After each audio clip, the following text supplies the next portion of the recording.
Whakataka hau ki te uru, whakataka hau ki te tonga, kia mā kina kina ki uta, kia mā tara tara ki tai, e hi ake nā te ata kura, hei tio, hei huka, hei hauhunga, ti hei mauri o rā. Ngā mihi mahana kia koutou i tēnei pō, ko Debbie G tāko ingoa no te Zonta Club of Wellington. Warm welcome to you all. I'm Debbie G from the Zonta Club of Wellington, and I'll be your moderator and MC for this evening.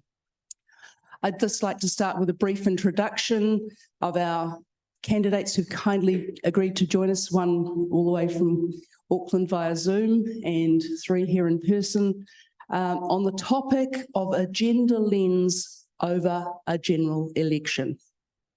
So the format will be that we'll start with some 3-minute introductions from each candidate with a general topic. We've decided that the fairest way is alphabetical order according to surname,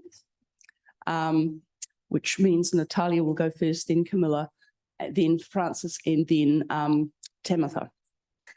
So our candidates tonight are Natalia Albert, the Opportunities Party candidate standing in Wellington Central; Camilla Bellich up in Auckland standing in as a list candidate for Labour; Dr. Francis Hughes standing for the National Party in Mana; and who's the last one? And Tamitha Paul standing for the Green Party in Wellington Central.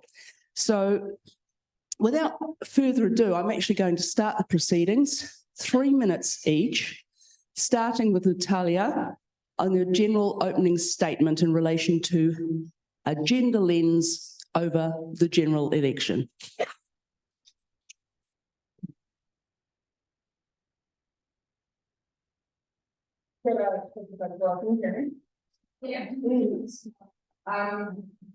I want to tell you, Albert, when I talked about back to Mexico City and I've been in New Zealand since 2011. I have been in the gender space as an advocate, as an academic, and as a public servant for the past 12 years in Wellington. I have been very involved in the evolution of the gender conversation, not just from an advocacy perspective, but through the public service lens and academically studying political science, part-time and studying full-time. Always interested in the gender, feminist, queer side of theory and politics in New Zealand. I just listed some of the initiatives that I've been involved with. I brought the first TEDx Women event to New Zealand, not to do TEDx Women, but to use it as a mechanism to hire migrant women of color from non-English speaking countries. So that could be their first job and that could be their first reference, which is one of the biggest barriers to entry for migrant women of color. I did that for 4 years and we supported over 50 women to access jobs in the public service.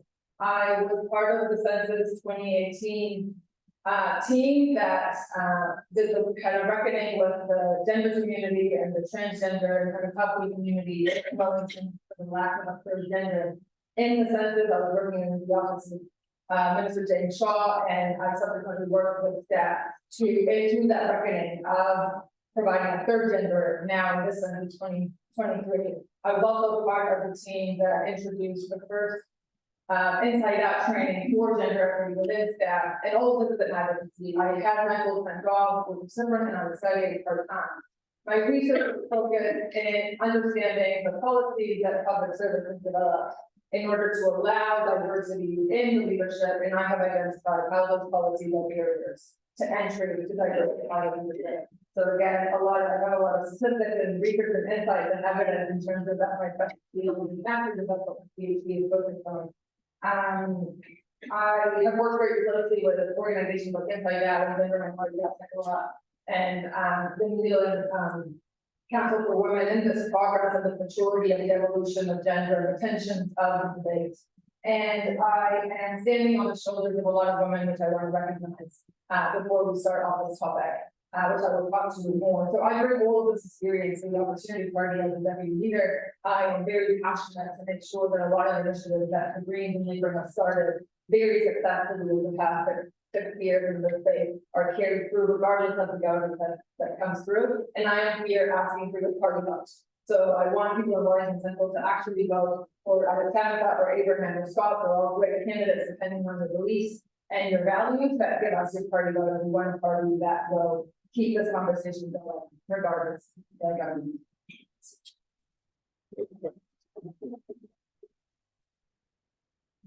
I'm going to steal this thing actually, so yeah, I didn't have it sitting away. Okay,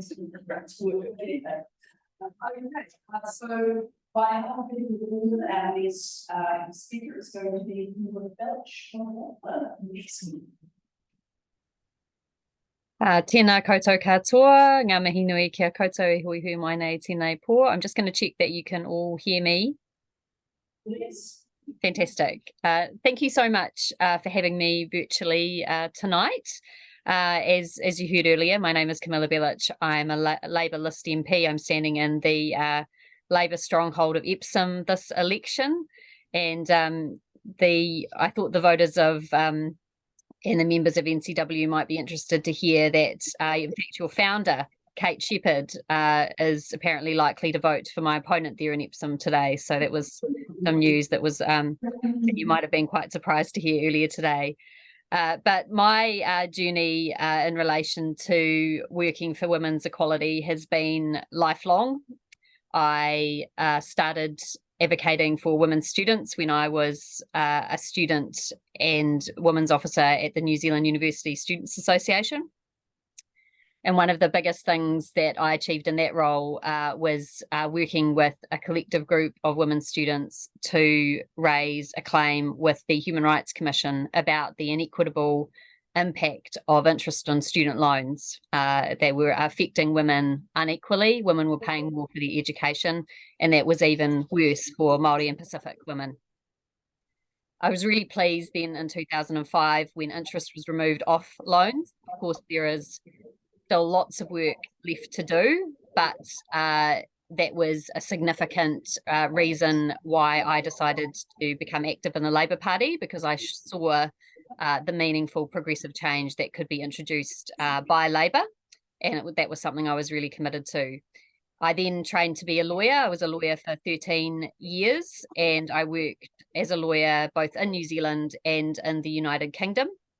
And some of the major work that I worked on in both those countries in my work as an employment lawyer was on pay equity claims. So I worked on pay equity claims for women who were in gender dominated roles in the UK, working for the National Health Service, and also for the big local authorities that they have there, taking comparative claims to try and get them the pay that they deserve. And this is also work that I worked on when I was at the Council of Trade Unions for a period of time, and also working as an employment lawyer in private practice, doing claims and acting for female-dominated professions who had been underpaid for too long under the amendment to the Equal Pay Act following Christine Bartlett's claim. So it's been really important to me to be able to continue that work in Parliament as well. And I think Labour has a good track record for standing up for women and taking action in relation to a gender lens. And one thing that springs to mind was this year's budget. This year's budget, we had for the first time a gender lens put over the budget, which also meant that we had some really great policies, I think, that came out of that. You look like you might be having sound issues. It is really job, probably. So it's part of that one context so that we later on. So Dr. Francis Hughes, National Party candidate for Mark. For those of you who don't know what the mark is, stop start in London and in my background on this, and I have worked from communities most of my career. My education has taken me to the doctorate level, where I was very fortunate to then go on and have a house fellowship in healthcare policy and also a second Fulbright. So I have worked with communities over and through with a strong policy lens in governments, the areas of expertise of my specialty is in mental health, in aged care, and also in emergency response and building communities post recovery. So during that time, I have been Senior Chief Nurse of New Zealand, Professor of Nursing at Wellington University, World Health Organisation, working in civic. And I spent 10 years overseas working in Australia, and also headed up the International Council of Nurses, which is the largest health workforce in the world, 27 million.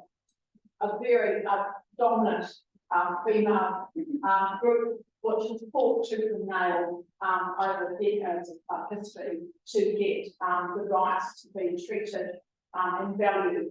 But also, some of the big areas like worked in is supporting countries with reproductive services in Africa, on a board which we in Rwanda, which we will see out on healthcare clinics to make sure that women and young girls can be reproductive services available to them in health services and primary care. On top of that, fighting and making at the UN level when I was involved with the International Council of Nurses in Congo was the issue of the Sustainable Development Goals and applying those Sustainable Development Goals to policy. I really want to emphasise that policy on women is not the issue. The issue is the data collection, the research methodology, the literature, which has been devised. And so we fought a lot to make sure that when I was studying public policy and trained in analytical design, that we ensure that what politicians get to make the decisions is informed by literature, informed by data that doesn't have that strong gender bias, and being conscious of that. We have lots of analysts around who often just pick up literature and then they check the options. So I have worked in many settings where that's been an issue. And I think I will do.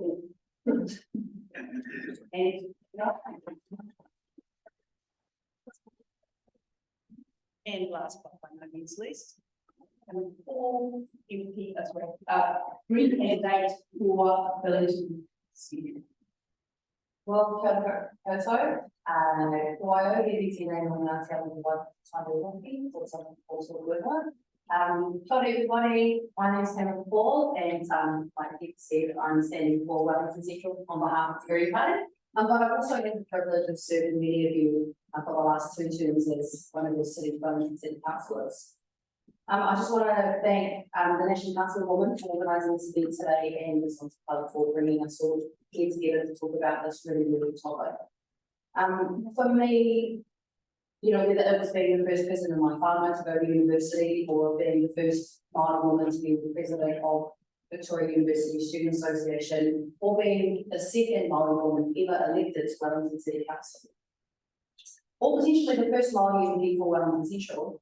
I should say this things with some pride, but I have to say that having these first in 2023 or in recent memory is a real shame. I started getting involved in politics actually through a campaign called Thursdays in Black, which is all about ending sexual violence in tertiary spaces. And for me, this has always shaped the way that I do politics. It's not about the people in Parliament, it's actually about those of us who are advocating for and campaigning for and fighting for a future that is possible. And for me, that was a future where sexual violence did not happen in our community, where we have zero tolerance for sexual violence in our community. Much of my work involves being in spaces that have been dominated for you know, at least the last century. And my work these days is around looking at the city that we live in and the fact that it has actually been designed for me. A large group of people that we hear from at council are mothers who talk about the challenges of being with their kids in town. We hear from children and their desire to move around freely, independently and safely within our city.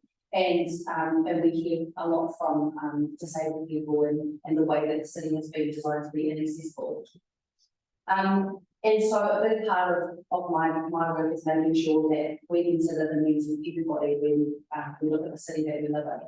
And I think that representation is one thing, but the most important thing is that if you are in a position of power, that you use that power and that privilege to make the material conditions of women and of other groups of people who have been underrepresented and underserved, make sure that their needs are met.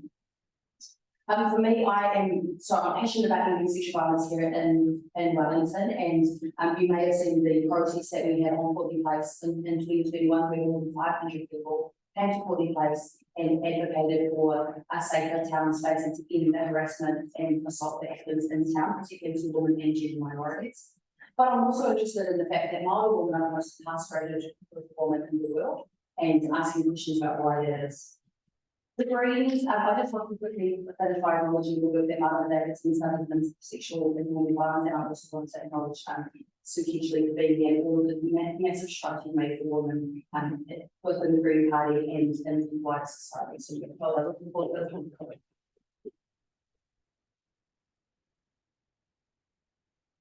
Well, thank you. What we'd like to do now is talk about not only the personal perspectives and what you literally bring to the campaign, but also your party positions on the rest of the party positions and party policies. And no surprise, it's probably one of the most burning issues is the gender lens on health. And we've been talking about how we do this fairly, especially for one person in the discussion. So it's all the topics we want to cover. I'm thinking that I'll give a total of 10 minutes to this topic. And possibly I want to do something about 2 minutes. I think you're getting too much detail, as I might say, and thank you, we'll move on and make sure that Camilla is going to find it hard to sort of institute from up there, gets a chance as well. With health, I think we could go a little over 10 minutes because it's such an important topic within the so in the same order that we say, your thoughts, your party's policies, particularly on things like access to volunteer, reproductive rights, mental health, addressing specific issues, including things like endometriosis, maternity care, and also paying for costs. So, great.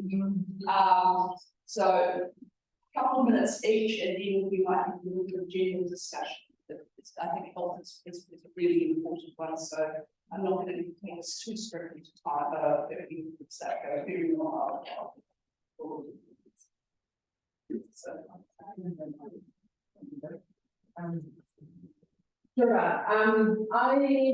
So talk has a health policy that's heavily focused on female reproductive rights, fully funded contraception, fully funded maternity and midwife costs. And it's all on the website. The one thing I did want to talk about in the 2 minutes that I have is don't be underwhelmed by your policies. A lot of the lack of detail is due to research. I know it's a bit of a pop up, but what I do want to talk about is my understanding of the importance of this role and therefore COP's understanding. I want to acknowledge first the work of Heather Kang, who has done a lot of research on what the public service and politicians and parliament needs to do in order to address discrimination in the healthcare sector in New Zealand. She has developed an enormous amount of framework that I will be working with the party very strongly and with whatever government gets into government to make sure that the work that Heather Kang has done is implemented like a 50-50 NDA practice in the healthcare sector in New Zealand that I think will support a lot of the barriers at the moment and should be specifically for women, specifically for non-women and specific women. The other thing I just want to acknowledge is that we would support to make sure that it is continued and maintained, that the Greens and Labour have done with the Aotearoa in terms of transgender health, which is a huge gap in the gender lens at the moment. A lot of the research for gender and non-conforming and non-binary and community is dire. it is absolutely dire. So I'm very excited to know that Florida has a specific mandate for gender, transgender health, and we feel very strongly that we just need to support that work to keep going, make sure that it's properly funded, and that more research goes into that space. And the last thing I'll say is I just want to also acknowledge the difficulties for disabled women, senior women, and transgender non-binary. Those are probably the categories that are the biggest blind spots for politicians and for government at the moment. The data for those persons lacking any will work to make sure that there's more data for them. Thank you, and over to you, Camilla. Thank you. I have to say I didn't hear all of everything that you and the last speaker said, so apologies if I'm going over some old ground. But I understand that I'm talking about our health policies, specifically in relation to a few specific areas. If you wouldn't mind just going over what those were again. They were just any health policy. Well, look, just in general in relation to healthcare access, reproductive rights, mental health and support, specific health issues like endometriosis, maternity care, and pay equity for midwives. Pay equity for midwives, was that the last one? Yes. Okay. Yeah, thank you. I think there's been a huge focus on women's health, and the main thing that I wanted to emphasise was really the changes that were brought in by the Paiora Healthy Futures Act in 2022, which was the legislation which set up the new health reforms. And the part of that I specifically wanted to talk about was the women's health strategy, which I know has been called upon by many organisations, probably including the National Council of Women, for a really long time. So we have a really good opportunity with this women's health strategy to actually outline all of the areas that we know have been needed additional attention for a long period of time. And a lot of those I think were covered by the previous speaker in terms of access to healthcare and having appropriate data, making sure that we have proper care for endometriosis, making sure that we have the access to healthcare that we need. Some of the things specifically that we've done separate to the women's health strategy have been the changes that we brought in to improve cervical screening through the additional test that is now available in more of a swab form than would usually be quite an invasive test, which I'm sure all of us don't enjoy having to endure, but is nonetheless really important.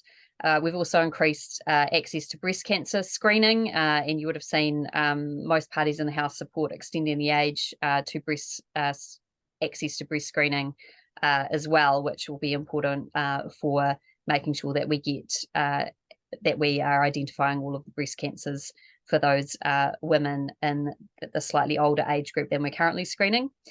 The other thing that we've done, which I think is really important for healthcare, looking at it in a holistic way, is access to free period products in schools, which are now available in all schools. This is a really important move for equity and actually improving access to education as well. So not specifically a health thing, but also an equity thing in relation to education. No one should have to miss school or sports or anything because they have their periods. So I think that's really important. Another really important thing actually that was last term was removing abortion from the Crimes Act, which I think we can all agree hopefully was very, very important and significant, and really showed that New Zealand is moving in the right direction in reproductive health. I can't tell if you're telling me my time is up or not, but I recently been to the States, and let me tell you, the battle that they're having over there is very different in relation to reproductive health. It's very frightening, and so I'm really proud that we and this government have been going in the right direction on. Okay, thank you very much. Okay, and Frances, you're on. Kia ora. First of all, I just want to say that no one is getting good access to healthcare in New Zealand at the moment. It was a travesty that the biggest health restructure in 20 odd years was done in the middle of a pandemic. And on top of that, we have the worst health workforce we've ever had in my lifetime as being a health professional. So our focus and our policies, first and foremost, is to put targets and accountability back in the system, in the health system. And that means that there will be very clear deliverables. The first specialist assessments, the data is just shocking in all areas. So wherever the data is shocking, you can imagine what it's doing for the most vulnerable populations, women included. So we are clearly going to address that. We see cancer as being a big game, that we are going to have clear policies. We have already identified that we were the ones, Shane Retty was the one that has put the first reading into Parliament on the extending the cervical screening from 70 to 74. And thank you, Labor and others, for coming on board with us. That was just a no-brainer. The other big issue, of course, is mental health. Mental health, $1.8 billion has been spent, and the Mental Health Commission in their report clearly said they don't know where it's gone. Mental health is an issue for all. We are clearly going to address that. We are going to have a Minister of Mental Health for New Zealand. As a previous Deputy Director of Mental Health myself in New Zealand, this is a clear issue that goes across all population groups. And after having seen working in COVID, in aged care, as I did, I can tell you the psychological effects of COVID is like the fourth wave. The other issue, I just want to be very clear to everyone, national is not going to change anything to do with the abortion legislation. We are not going back. So just any misinformation, skullduggery that's out there about saying we're going to take women back, that is not going to happen. And the last thing important, I think, is around the issue of making sure that we have a strong economy so that we can resource the good policies, robust evidence-based policies that we want to deliver for health. And that's going to happen under Party Vote National. Okay, thank you, Frances. Now finally, Tim. This is an issue that's very close to me. My mum, she's an aged care worker. She has been for my whole life, and just hearing firsthand, the fact that she's saving lives, most days, sometimes multiple lives in a day, and looking at the amount that she gets paid, it's clear that in this country, the amount of money that people get paid does not reflect the essential nature of the work that is being done. And for the Green Party, it's really simple. It's about acknowledging that every person has dignity and everybody has mana, and in every system that they interact with, but especially in a system as intimate as the health system, people should be afforded that dignity and to be believed when they go to their doctor, and to be able to afford to go to their GP and afford to go to their nurses.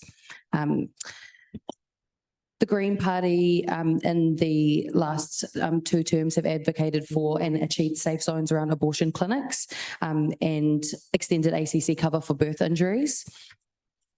And you may have seen some of our policies. One of the big policies we've been advocating for is free dental care for everybody.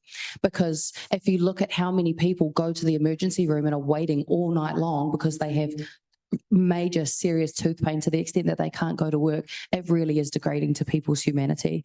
And so we think that everybody should have access to basic dental health care. And it's great to see that the Labor Party and the Labor government have picked up this idea and are extending this to under 30s, but we need it to be universal. Cervical screening, the fact that it's one of the only screening services in Aotearoa that is not subsidised is a real reflection of the patriarchy in our health system. And so that's something that we've been advocating for. And one other thing that I wanted to mention is that we are committed to finalising and resourcing the women's health strategy, including fair funding models for midwives and prioritising high quality healthcare for people. Yeah, I'll leave it there. Thank you. Just to wrap that up, I heard a couple of people a couple of the candidates talk about the women's health strategy. I'd just like to go back again and just ask each one of you in relation to your party's stance on the women's health strategy. So. Yeah, we fully support it. And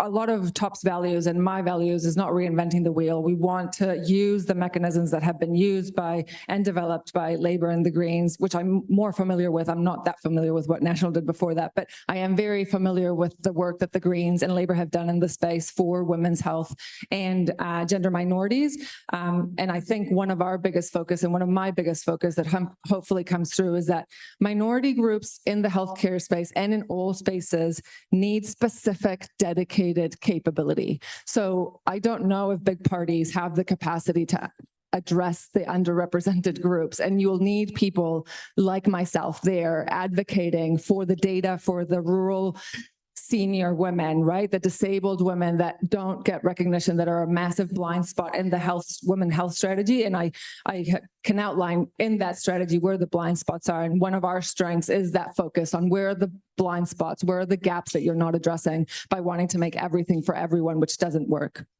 Thank you. And Camilla, please.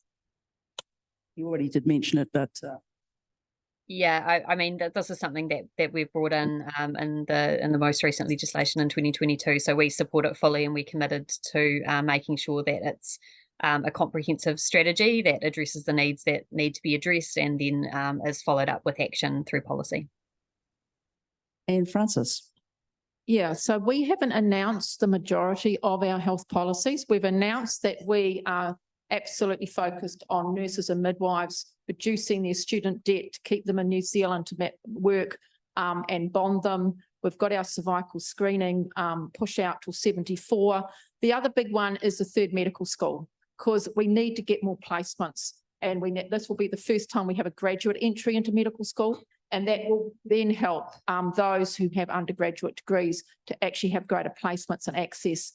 The other key one is the cancer drugs, which we've come out with. So the issue around the women's health strategy is making sure that we have access, and we deal with access, and we deal with good targets and data, which supports the evidence practice to support women to be able to access. And having worked in aged care with elderly women, having worked with disabled, particularly those with intellectual disability, it's very clear that we are deeply committed to giving access to all. And within that, making sure that the evidence supports, and we have very strong accountability and targets. It's not just some wassy big document or a policy that is not going to be executed and can never be, and not going to be reviewed, and basically just kind of goes away. We are into the hard targets, which at the moment, we only have one target that existed from 2020, and that's reducing the prison population. And Timothy. As I said before, we have explicitly mentioned the women's health strategy in our campaign manifesto for the Green Party. And in that we talk about fair funding models. And so it's really easy to talk about increasing funding, but where will we get that funding from? And so I'm really looking forward to talking about tax, because we can't talk about health and not talk about the socioeconomic conditions that lead to the different discrepancies we see in health and how those are experienced by communities, particularly poorer, more vulnerable communities. Well, perhaps that is a good segue for us to have a discussion about economic factors that impact women, including things like pay equity and so forth, and transparency in that, but other economic factors as well. So we'll go around again and talk about your party's economic policies, particularly as they may relate to and impact women.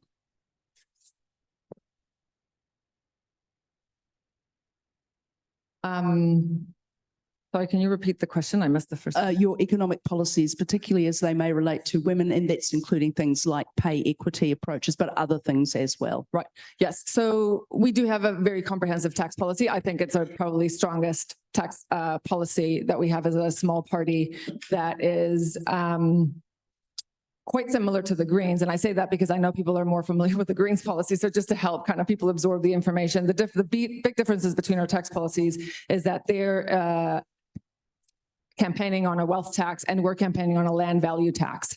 And the reason we're campaigning on a land value tax versus a wealth tax or a capital gains tax is because land, you can't move it, right? Wealth is easily movable, and their trust tax, I think it's called, which is a layer down from the wealth tax, is quite effective in the evidence in terms of managing wealth. But a wealth tax of managing couples, it's been proven over and over that couples don't have their wealth under their bed.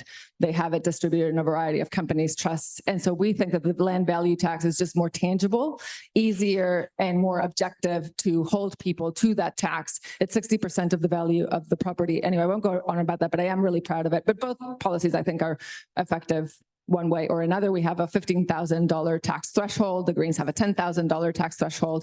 We have a tax calculator on our website that you can go and check out the differences between our policy and the Greens, because we do have probably the most progressive tax policies out there in the campaign. So I just invite you to review those. But in terms of pay equity and the gender lens, is what we want to address are the symptoms. The causes, not the symptoms. And pay equity is a symptom. So we can keep negotiating pay equity until the cows come home, unless the invisible barriers to higher income salaries, to transparency of salaries within the sectors, will never going to fix it. So we do need to keep getting pay equity, but we also need to address the invisible barriers that at the moment is a massive blind spot for institutions, especially the public service that has the social mandate for equity and fairness within pay, and they are falling terribly short. So we will advocate for strong transparency in pay bands, and to making sure that Pacifica women that at the moment are in the lower income brackets have a pathway to higher income brackets. Okay, thank you. Camilla, economic policies, particularly those that impact women. Thank you. You would have seen a lot of coverage of tax policies recently, so I won't go over all of that again, but I will focus on the pay equity question and also pay transparency. So pay equity is something that I've worked on for a really long time. As I said in my introduction, pay equity is something that recognises when women's work has been traditionally undervalued, and so it can contribute to closing the gender pay gap. So I don't necessarily agree with the previous speaker when she said that we can work on that all we want and it won't fix all of the things. Actually, what it does fix is the historical undervaluation in female-dominated roles, and we can go through a really evidence-based process, which I've done as part of my professional career before entering Parliament, in order to establish that. And I think that's a really good basis for closing the gender pay gap and addressing other inequalities as well. And it's not a either or, it's an and. So we need to go through those processes, and we have done that with a number of different groups, and most recently nurses. And I think the change to the nurses pay scale, which Francis maybe will be well aware of, has gone up to about 50% what it was previously at the top of the salary band. So that's an incredibly huge change. It doesn't solve all the problems, I do agree with that, but it does significantly benefit female workers and female dominated work. And pay equity is something that we've committed to. We brought in the Equal Pay Amendment Act that allowed this process, and now we're looking at other methods in order to address other inequalities for women. And one of the things that we've recently announced is a commitment to a pay transparency regime.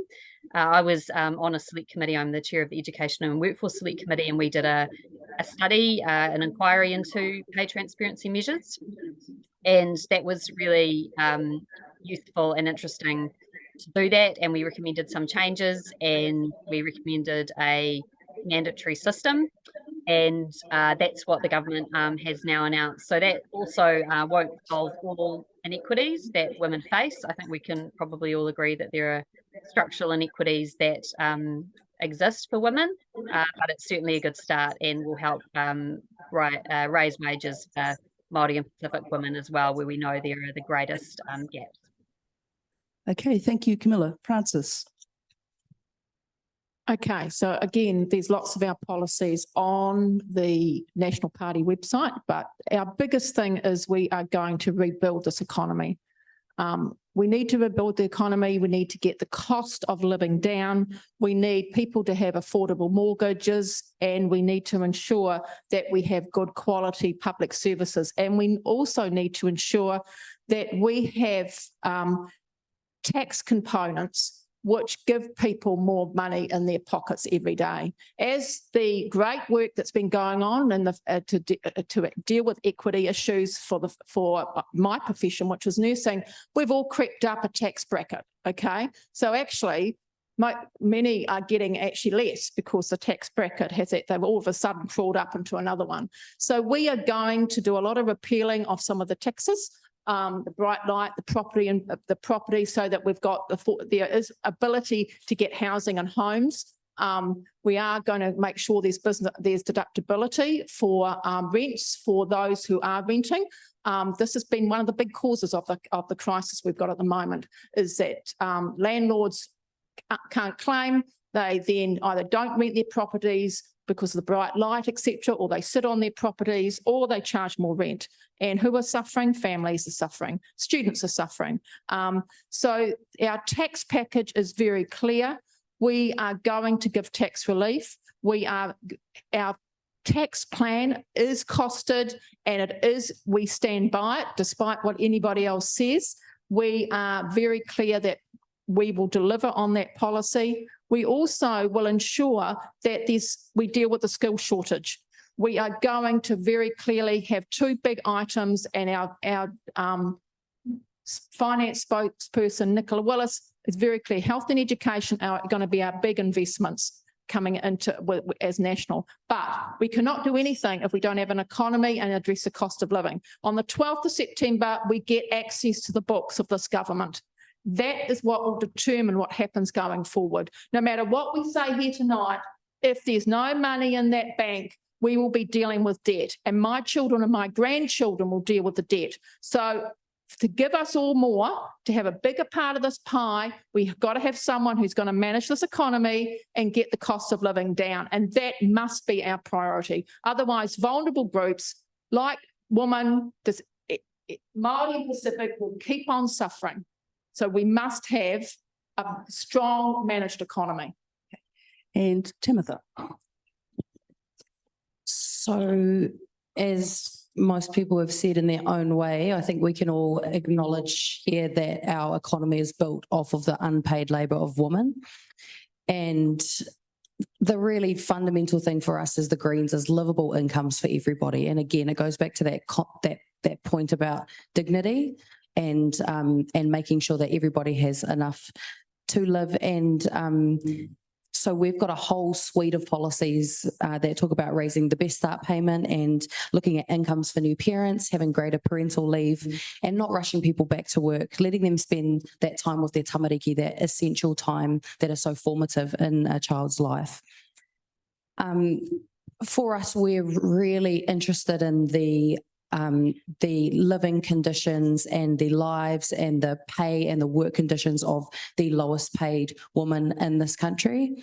And I wanted to especially mention a movement here in Wellington, the Fired Up Stilettos. And I don't know if you've heard about them, but they are a group of strippers here in Wellington, and they have been advocating tirelessly for the last year to bring attention to the rights and working conditions of contracted workers in New Zealand, many of whom are women.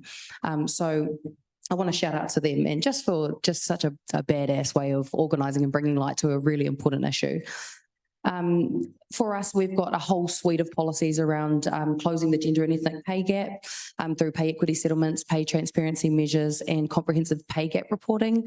But something else I wanted to bring up was modern slavery legislation, because one thing that I have noticed a lot, and we can't talk about women without connecting it to the global picture, and the reality is the most polluting companies in the world, like Shein, I don't know if you've heard of Shein, but they are the third most polluting retail business in the world. And who do you think are making all of those clothes? Children and brown and black women in developing countries. So we really need to bring in some really effective modern slavery legislation to recognise the plight of women all over the world.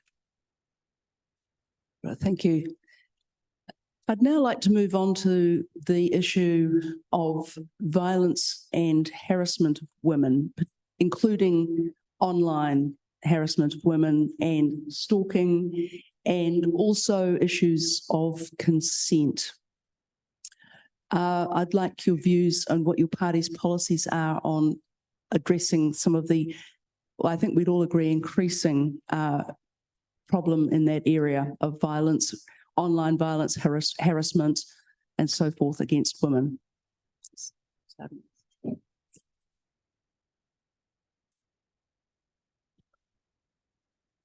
In order for me to talk about gender and family violence, I do just need to recognize Jacinda Ardern, Marama Davidson, Jen Logie, that have done tirelessly advocated for that to be established as a minister and as an action plan and as a joint venture across government over the past 6 years.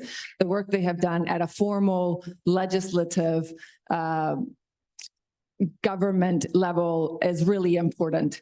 I think where we need to do way more work and where I sometimes disagree with Labor's policies specifically is in that implementation tax. They do really good strategies.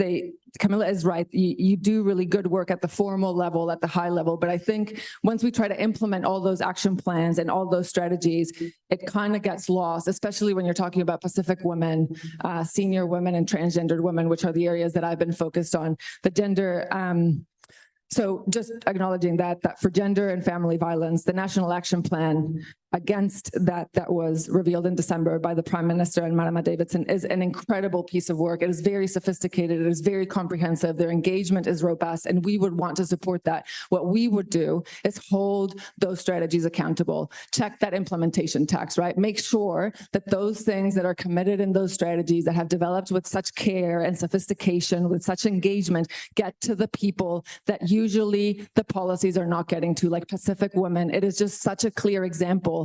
The gender pay gap has not been closed for Pacific women, and we've been fighting this for 10 years.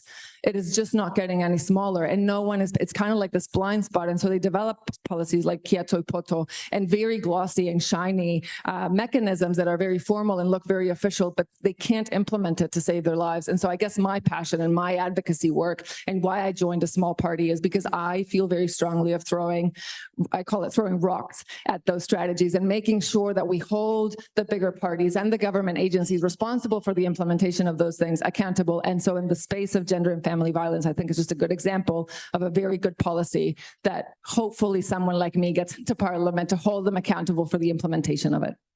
Okay, Camilla. Thank you. Yes, I also want to acknowledge work of a lot of people that have done incredible work in the space, specifically Marama Davidson, who's our first minister on violence against women, and the work that she's done on Te Aotearoa New as well, which as other speakers have said is really a incredible piece of work, and we should be really proud that we live in a country where this type of work is prioritised. I do think that there are a number of ways that we can ensure that this is implemented. Best way of ensuring it's implemented is to re-elect a Labour-led government, in my view, because without that, we've got no guarantee that these important work in Te Aotearoa New that has been done is going to continue.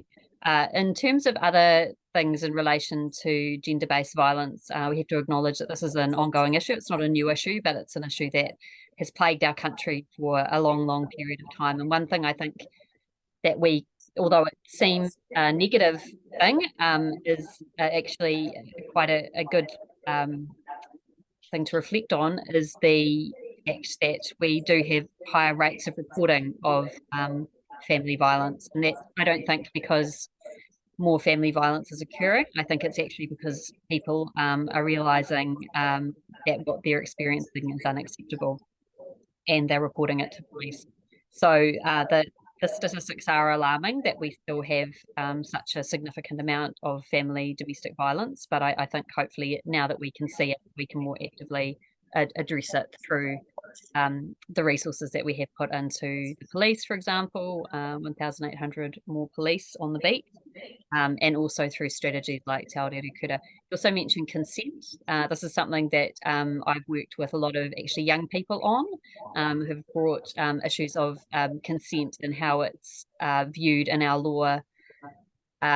And I do think there's more work that we need to do in that space. And I think it's really important that as we move to I think greater levels of awareness within society about consent and the importance of it, that it's also prioritised in things like education and also reflected in legislation where appropriate. So I think there is more work to do on that. Thank you. Francis. Yeah, gender-based violence and safety is very close to my heart, mainly because I've been working in a female profession which has struggled with this for years, whether it's workplace violence because the nurses, health professionals going to their job every day, or whether it's to do with the fact that we have societies under stress. And when we have societies under stress, we have behaviours which start to occur. National is very much on the side of the victims. Our law and order policies are very clearly saying that we have got to address this with our sentencing. We have got to address the issues of people being on parole or having ankle bracelets, so somehow everybody seems to be breaking them and they're wandering around and repeating offenders. So we are going to be very hard and on those who continue to perpetrate, and particularly those, of course, on domestic violence. But the other key area is the fact that we want to resource victims to be able to actually evoke their rights, so that we want to resource them to be able to get the services that they need, to be able to get the transport. So many feel that they've never actually been heard. And from my world, where I've come from, the lived experience and those who have gone through these particular events need to be heard. I was the first researcher in New Zealand to study stalking in regards to particularly those mental health professionals, psychiatrists and nurses, and it was pretty damning. The fact that many felt that it was okay to come to work and be abused, even rape, if you want to look it up, it was 2006, I did the study. So we need to address this. There's something very wrong in society, and part of that is to do with what is occurring at the moment, which is people are under stress, they are in pain, they are suffering from costs of living, and they're suffering from a fragmented system. And we have policies, integrated policies, from family supports right through to supporting victims, and particularly also acknowledging that we need to do more for the workplace activities and making those ministries accountable to deliver to Whātua to deliver safe services in our hospitals and healthcare system. Thank you. And thank you, Anne. So I think the prevalence of family violence and sexual violence in New Zealand is probably the most shameful thing about living here. And I do believe that a world free from violence is possible, and I will keep saying that until the day that I die. And I want to thank people who have acknowledged the hard work of Jan Logie and Minister Marama Davidson. Jan Logie's my mum's favourite MP, probably her only favourite one, but because of the work that Jan did to allow people to take 10 days leave from their job if they're experiencing family violence. The work that Marama has done on Te Aotearoa, the Aotearoa's first ever plan to end family and sexual violence, has been incredible. At the debate last night at Victoria University, Minister Little acknowledged that this was the best strategy that has come out of this government. And that's because it takes a really holistic look and brings together all of the different agencies that have to come together to support survivors and whānau and tamariki too. A few years ago, I supported a group of women here in Wellington who had been sexually assaulted by prominent musicians here in Wellington, and I worked with Louise Nicholas to support those survivors. And during that process, I saw just how hard our justice system makes it on survivors of sexual violence, and how the onus to prove that they have been assaulted and harassed falls on the survivors, and how there is such a lack of support for them, because the agencies and the organisations that are responding and trying to support survivors, they're oversubscribed. And there have been some really important reports that have come out to show how under-resourced the family violence and sexual violence sector is. And that's shameful. That contributes to our statistics. So the last thing I wanted to say is that we need universal consent education in schools. That's probably the biggest thing that I've seen. Hearing stories about what people are taught, particularly at religious schools, is pretty shocking. And we need to start in childhood and make sure that people understand that they have bodily autonomy and bodily freedom, and you can't go and impinge on somebody else's right to live free from violence. Thank you. Okay, to move on to another light topic, climate change. We're now starting to see the actual human face, the human toll of climate change, particularly on some of our more vulnerable communities in Taitokoro, Tairāwhiti, and also our sisters in the Pacific. So I would like to hear your party's policies to address climate change, please. And particularly including the impacts on the affected. Yeah, so we have a climate change policy, which Timothy has heard me say this before, and I'll say it throughout the campaign. We're kind of standing on James Shaw's shoulders. I worked with him for a year in his first term. It is important, I think, to recognize the advocacy and the work that James Shaw has done in the space. Like I said, I worked with him for a year when he was doing the zero carbon bill and establishing the Climate Change Commission and the emissions trading scheme. And I have never seen someone advocate for something so strongly. So our policy is kind of standing on his shoulders, and we are just trying to identify some simple, very targeted things that can improve the work he's done, like improving the emissions trading scheme, strengthening the Climate Change Commission that he established, and expanding the funding for the electrifying of buses. What I do want to talk about in terms of the gender lens of climate change, which is more, I guess, the area that I personally bring into some of these policies because of my interest, is the interrelation between the work that the Labour government has done with the Child Poverty Act, for example, and bear with me because I know these things might seem unrelated, but they're actually quite related, and they are really important foundational initiatives that will help address a lot of these problems. So the Child Poverty Act that Jacinda Ardern championed, I think will be a game changer in terms of how we're addressing child poverty, which will impact women and families during climate change. And I think they're quite tightly together, more than we give them credit, as well as, like Camilla was mentioning, the gender lens that was put on the budget 2023. I think those initiatives are really important in order to support our vulnerable communities for climate change, as well as being better placed to support the Pacific nations that we will also, I feel, have a responsibility in supporting through climate change. So the more resilient we are as a country, and the more resilient our families and our women are, therefore, that's why I think the Child Poverty Act is a really important legislation, and we would just seek to support those. The other thing I just wanted to add about climate change and gender is that all of the evidence and research is very cisgendered and very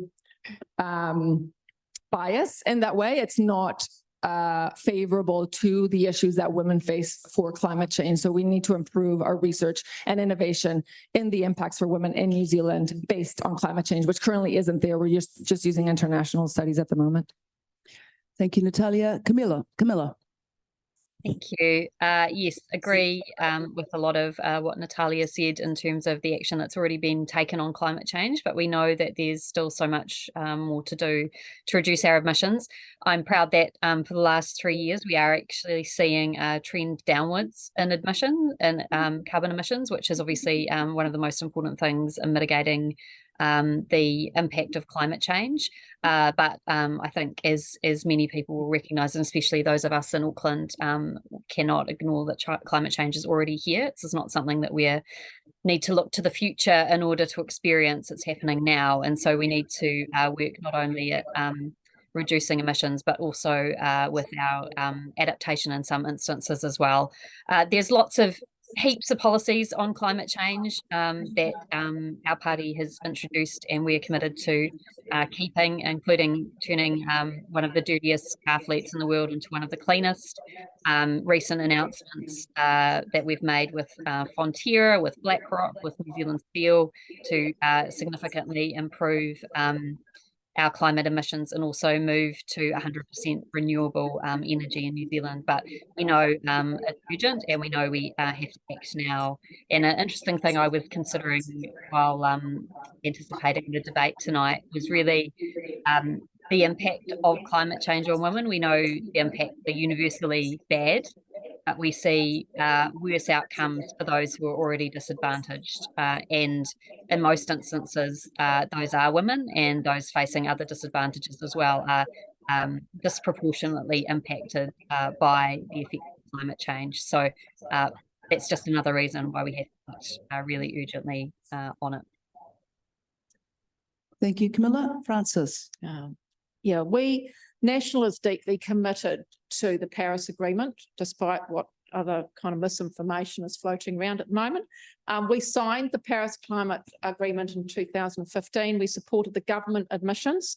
Our strategy is to get to the same outcome, but we need to be able to have tools available to assist particular sectors to get there. And that is particularly, we want to target the drivers of emissions in agriculture, energy, transport, and industry. We want to embrace new technology. We've got a biotech policy that Honourable Judith Collins has announced, which is on our website, which talks about actually harnessing technology to help those sectors to get to where we want to get to. We do not support that we can get to 100% renewable energy by 2030. Why? Because that last 5% is going to increase electricity bills in this country by 39%. So we want to get there and get that last 5%, 95% of it's going to happen, but that last 5% is going to be the kicker. And we have to be able to have tools to get there. And that means that we have to deal with things like the RMA, Resource Management Act. We've got to be able to enable those solar powers, the wind farms, everything else that we want to get. We've got to get that over the line. 2 years to build a wind farm, 7 years to get it consented.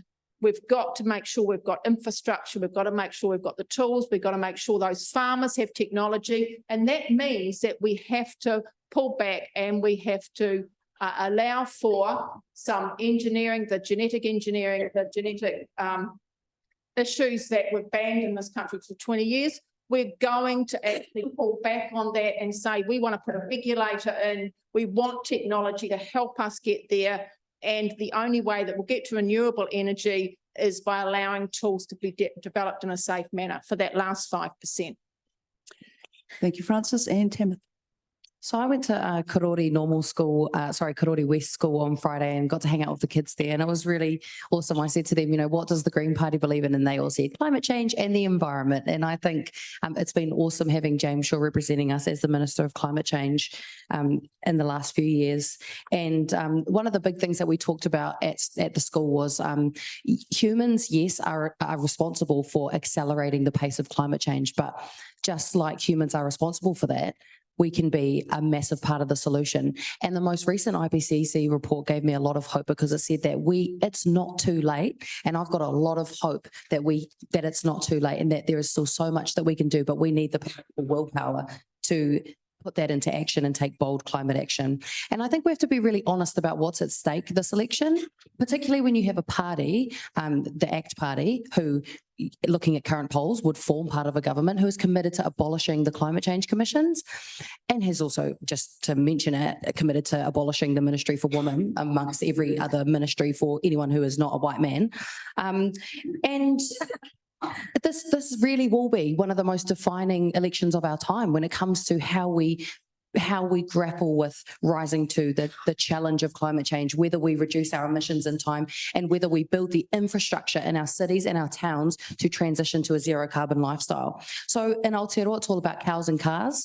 And here in Wellington, cars make up 50% of our emissions. And so we have to have a really good, decent, well-funded, reliable and affordable public transport system, particularly here in Wellington. And I wanted to raise this story.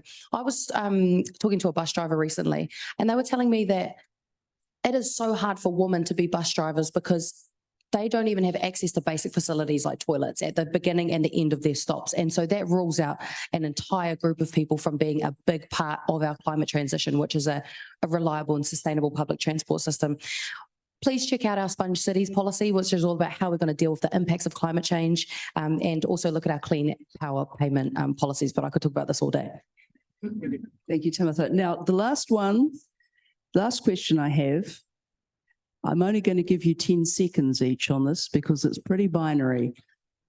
The Ministry for Women and the position of a Minister for Women within Cabinet, yes or no, according to your party's policies, please?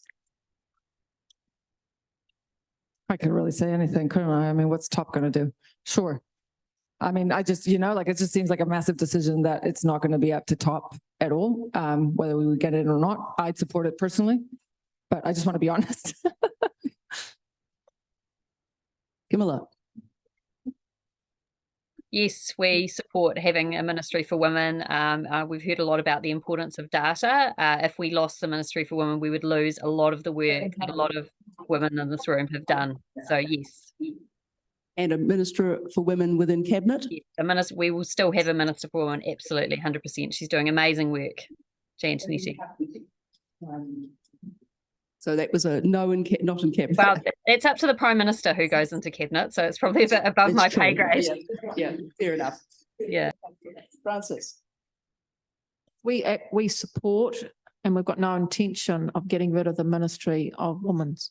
So the issue is that no one can really answer this question because you don't know who your bedfellows are after the 14th of October. So, none of us can really answer it. None of our It is the bedfellows leader. will It be is the relevant. leader. It is the leader of the dominant party who picks his cabinet team. But we've got 18 women in the top 40 in national. So there is when you've got strong voices, things can happen. But you do want to ensure that you have strong, stable government, and you can't have too many bedfellows who may be pulling you every which way. So the important thing is that there is positions maintained, that they have a Ministry of Women's Affairs. We'll do questions when people have finished, okay? Not now. Yes, and I want to acknowledge the really awesome work that Julianne Genta has done in this area particularly. All right, now we will take some questions from the floor before we let the candidates do their final wrap up. So do we have a question? Yes. Clarify with the national maintain. Please wait. Wait for the mic. Just wait for the mic. Just wait for the mic. Sorry. Here it comes. Apologies, kia ora koutou, ko Rosie Tokuinga. Sorry, I just wanted to seek clarification from Francis around the National Party position about whether you will, as National Party, regardless of bedfellow, ensure that there is a Ministry for Women and a Minister for Women, regardless of bedfellow. Yes was no consulted to the out of cabinet. And you don't know until you get in there who your partners are, whether it's going to be your party that has that position. But we've got no intention of changing this. Any other questions? Hands up. Just wait till the mic gets to you so that Alicia's going to get real fit tonight. My steps in. Kia ora. Now, it's been said that much of the cost of living crisis is caused by excessive corporate price gouging. Major corporates and banks are posting enormous profits, and international corporates such as Coke and Apple don't pay any tax in New Zealand.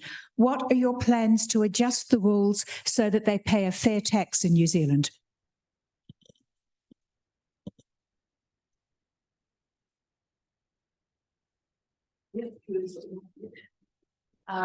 I read a report that came out from Action Station, I believe, last week about profit-led inflation, and really, I think all of our eyes are wide open to the evils of corporate profit in New Zealand, particularly with the supermarket monopoly and really just or duopoly, and how all of we are the one, like us as regular people are the ones that are having to pay through the roof so that a small number of people and a small number of companies can make massive profits. So we as the Greens are committed to looking at the tax system, at how fair or unfair it is, looking at corporations, how much they're making and taxing them fairly. Also looking at the richest families in New Zealand, the richest 311 families who pay a lower effective tax rate than average New Zealanders, and making sure that they are paying their fair share in tax.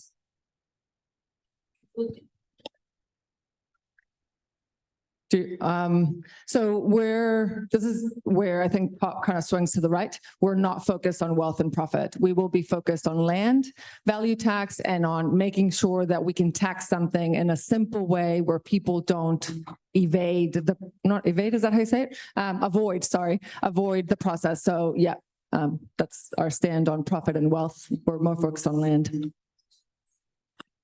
We don't support the wealth tax. We are out here at the moment dealing with the tax plan, which deals with the middle squeeze.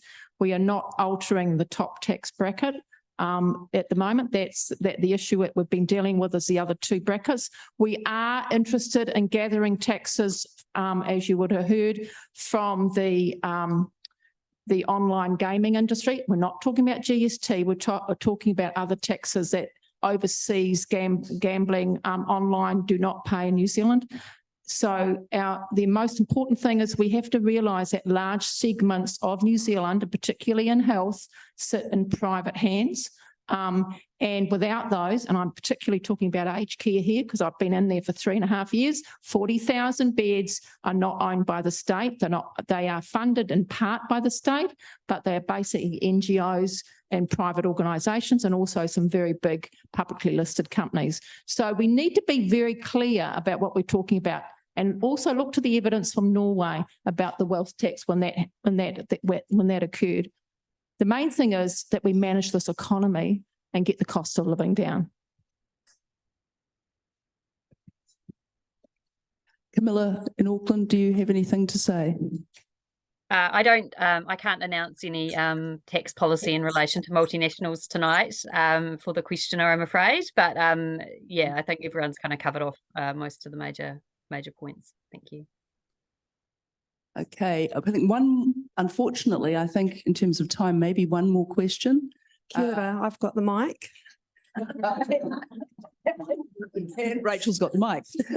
Kia ora, I've just got a question around priority groups, population groups, and just wondering around party policies on those. For example, rural and people with disability, and also Ministry for Pacific Peoples, which has actually been one that's been quite topical in the last couple of weeks. Kia ora. Okay, so you're talking about specific population groups, yes? Yeah, including priority, and with some examples such as rural, disability, and Pacific. Okay. Priority related to? I don't mind answering that if I would. Okay, yeah. Can you clarify whether you mean in relation to health, education, or economic well-being, or? Actually, across the board, yeah. I'm happy to.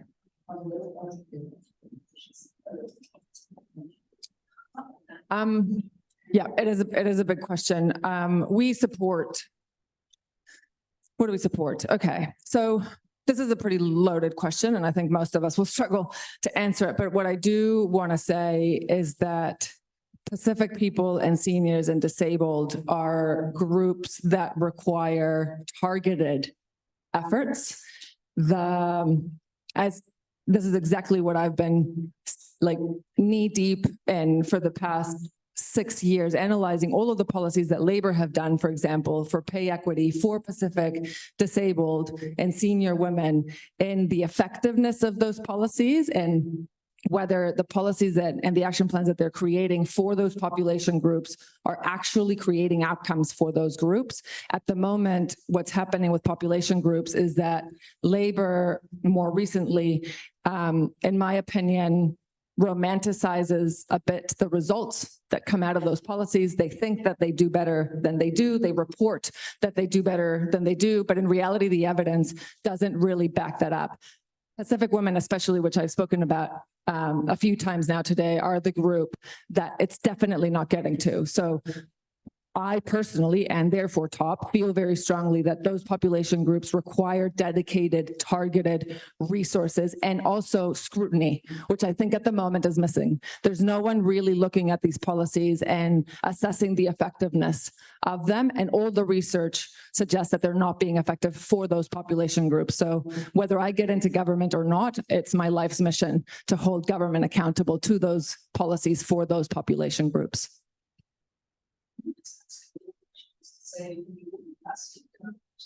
Camilla, do you want to say something?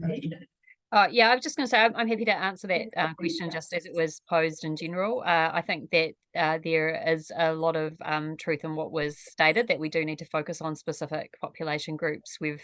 And specifically in health, we've been focusing on rural populations. We know that there isn't the same access and results for rural communities in health compared to some other communities. So that's a specific group that we've identified in order to focus resources on through government. Another thing that we've done for disabled communities, and I know this is a result of advocacy from disabled people for a long period of time, was the establishment of Whaikaha, the Ministry for Disabled People. So that's I mean, I think that it's a good start. We know that there's a lot more work that needs to be done, but it's important and I think significant that this is has been established for the first time. In terms of Pacific communities, just responding to Natalia's comments, totally agree that there's more that needs to be done. At the same time, we've got incredible leaders from Pacific communities that can really speak for themselves in this area. And, you know, I'm really proud to have Carmel Sepuloni, who is the first Deputy Prime Minister from Pacific community. And we've got one of the largest Pacific caucuses ever in Labour, and they're doing incredible work working with their communities, listening to communities and looking, I'm sure, at similar research that Natalia is looking at and how to better empower those communities to get ahead and have the results that they want and to address systemic inequities that have been around for a really long time.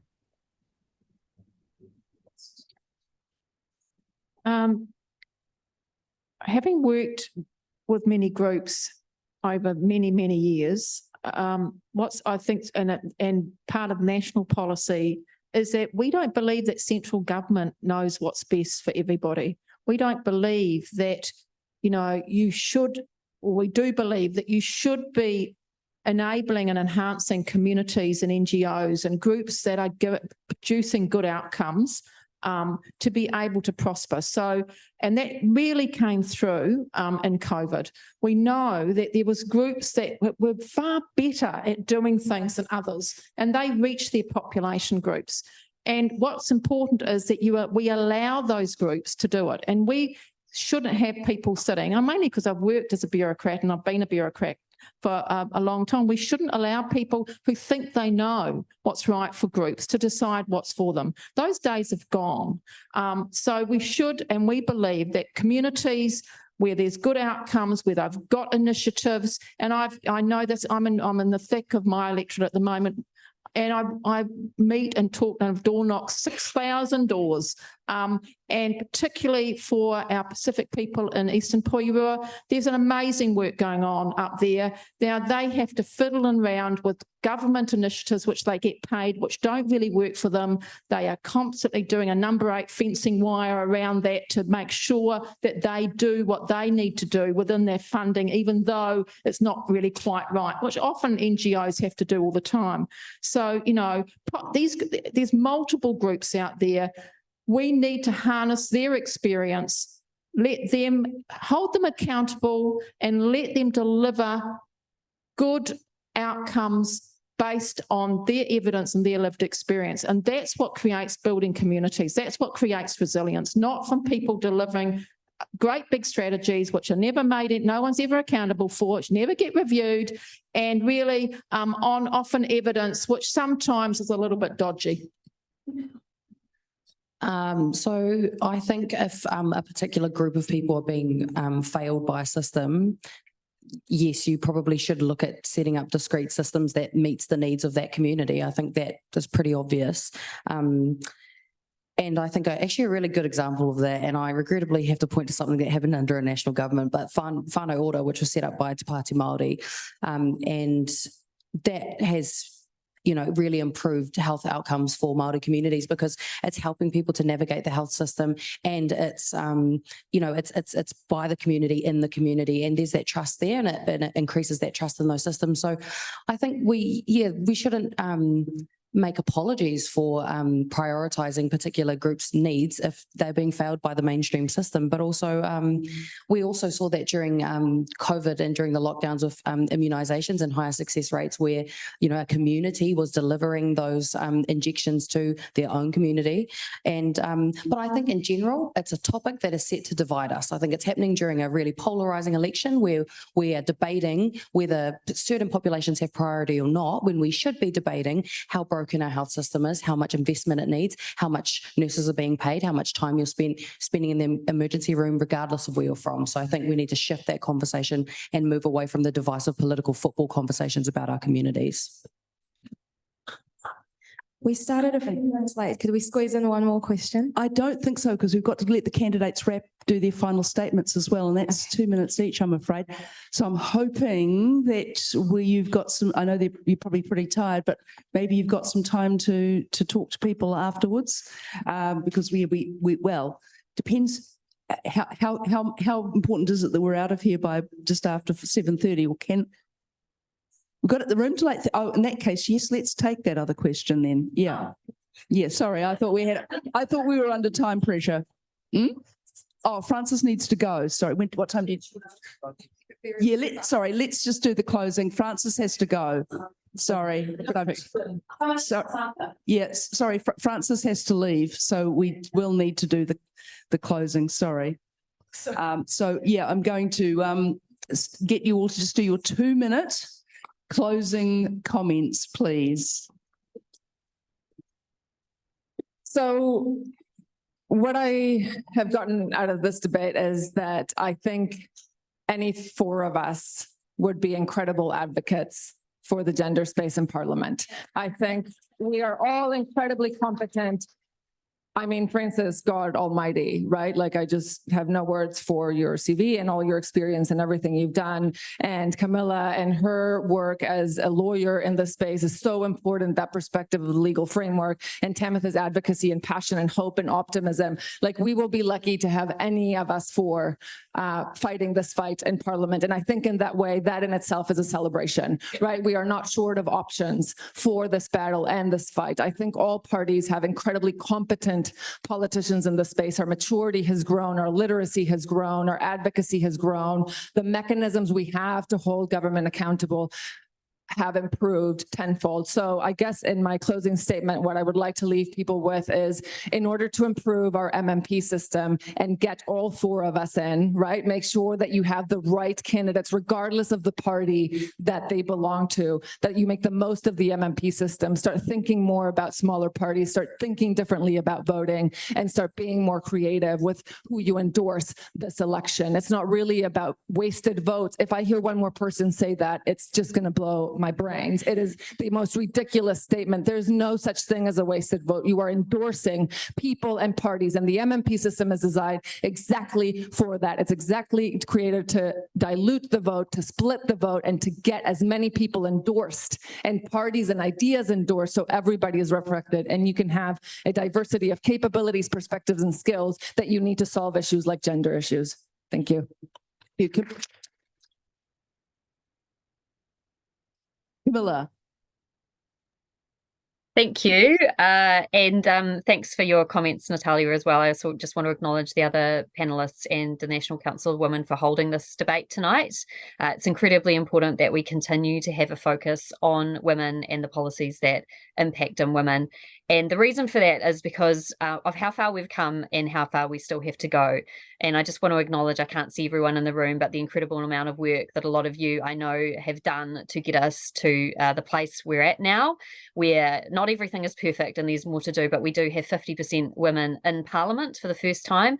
And moreover, and more importantly, probably, we have 50% women in cabinet for the first time. And I know that these changes were hard won due to work by a number of people over many decades. So let's not go backwards is what my message would really be for tonight. I was the, when you get elected to Parliament, you get given a camellia if you're a woman MP, and every woman MP gets one, and they're all numbered. And the number that I got when I came into Parliament was 151. That means that there are only 150 women sitting in our House of Representatives before I was elected, which I think we probably in the room can all agree is absolutely shocking. It shows how far we've come now to have a 50% female parliament. But that doesn't mean that all of the work is done. We need to not only have women there, but we need to have diverse women there that represent the communities that we're a part of. And we also need to have women policies that are focused on improving the situation for women, and we've touched on a number of those areas tonight. We're really committed in the Labour Party to continuing the program of pay equity. We're committed to introducing pay transparency. We're committed to te aore rekura and focusing on violence against women, and we're committed to making sure that we do have diversity and women's voices heard at the highest level. So thank you to the National Council of Women. Thanks to everyone there tonight. And Francis. Yeah, and I ditto the thanks. It's always great to be with a group of women, and you know, there's something about us rising above the stuff and always being there to support each other. No matter what woman has been in Parliament, it's been hard for them, and no matter what we've ever done, from our suffrage movement, and my grandmother came to New Zealand because she was about to be imprisoned in London in the late 19th century because of her activities in London at the time. So, you know, we always have to fight, but it doesn't mean we have to fight each other. So for me, being part of National is about my belief in the values of National, and that's what defines the parties that we come from, is those values. And, you know, you do your best you can within those values. So, you know, I believe in strong families and communities. I believe the power of teaching people to fish rather than giving people fish. I believe that builds resilience, because that's what my work's done across the world. National was the one that brought the Equal Pay Act in. We support equity and equality for women. We do want to support the victims of violence. We want to resource that. But we know that we can't do any of that if we don't have a strong economy. We are absolutely committed, and I'm committed because of my grandchildren, and I want my kids to come back to New Zealand. I came back to New Zealand because I want to be here, and I will do whatever I can to make it the best place to be. But we have lots of challenges, and all of us sitting here today don't know what's going to happen on October the 14th. And after that, we're going to have to cut the cloth we've got. So even though there's all of us have got policies, a lot of those will have to be looked at. We are deeply committed in National to health and education, and that's where our budget will sit, but we need a strong economy. Okay.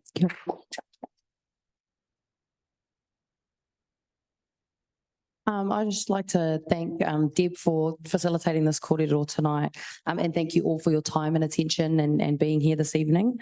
And particularly the work that you do, probably in your day-to-day or in your job or in anything that you do, representing women and doing that work. Thank you for all of your contributions, because it really does take a village. And so if we're all working in our own aspects, I think, a better world is possible. There's a lot at stake this election. We've canvassed it pretty well tonight, but I think just that rhetoric around abolishing the Ministry of Women is, kind of the fire under our butts that we kind of need to, get out there and have conversations with our families about voting and trying to prevent that from happening. It is a scary time to be a woman in politics. There's a lot of polarisation, and even in just my 4 years as a city councillor, the kind of online vitriol and misinformation and all of that kind of stuff has really ramped up. And so if you can, please do support, your local candidates and go along with them to debates, make sure they get home safely. And it is really sad to see what happened to our Prime Minister Jacinda Ardern. And even if you are the top woman in the top spot in this country, you are still not safe from patriarchy and misogyny and just vile attacks. And so, but, being alongside these, awesome women on this panel has really assured me that we will not back down, because some people don't want us to be in these positions and some people don't want us to speak out. And so that gives me great hope. I'm the only woman standing in Wellington Central that's taking it super seriously in terms of the electorate vote. So please vote for me. We need a woman in charge of Wellington Central. I reckon we should give it a go. But for me, it's about a Wellington free from violence and a Wellington where people are looked after, cared for, and have everything that they need, regardless of their gender or other things. So kia ora.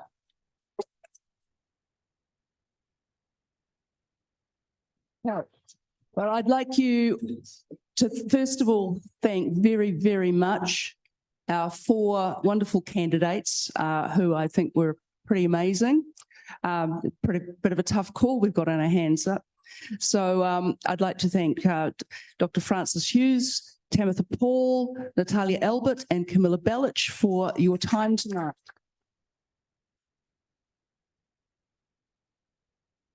I'd also like to thank the co-organisers of tonight, the National Council of Women Wellington and Graduate Women Wellington and the Zonta Club of Wellington. Thank you very much for your efforts. Thank you, Alicia, for your sound and vision. Thank you, Annette, for your timekeeping. Thank you, Sarah, and anybody else who was involved in bringing this together. So, I'll just hand over to Sarah.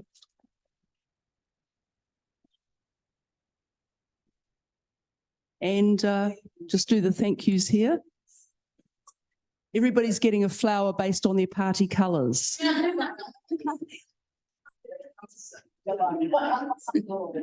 or as near to. It's hard to get a blue flower. Thank you very much. Okay, so somebody up there wanted to... No? Okay. I hope there's a bit of time for people to mix and mingle now, apart from Frances, who I think has to shoot off. And of course, Camilla's going to find it a bit hard, but thank you so much for joining us. Thank you for having me. Thanks very much. Cool.